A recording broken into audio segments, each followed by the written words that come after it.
আসসালামু আলাইকুম, welcome to my channel Muslims diary. গুনাহের পর অনুতপ্ত হয়ে আল্লাহর কাছে তওবা করার গুণ আছে মানুষের ভিতর।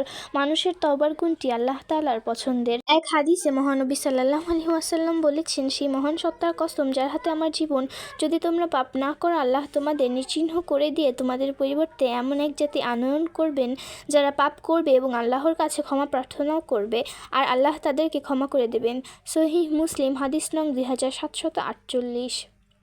তওবা একটি গুরুত্বপূর্ণ আমল। পবিত্র কোরআনে আল্লাহ তাআলা বলেন, নিশ্চয়ই আল্লাহ তওবাকারীদের ভালোবাসেন এবং তাদেরও ভালোবাসেন যারা পবিত্র থাকে। সূরা বাকারা আয়াত 222।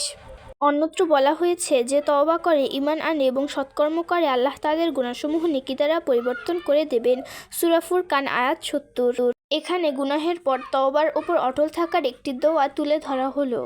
দোয়ার উচ্চারণ, রব্বানা আতিম লানা নুরানা ওয়াগফির লানা ইন্নাকা আলা কুল্লি শাইইন কাদির।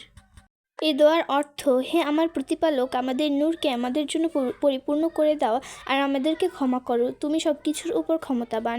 সূরা তাহরিম আয়াত 8।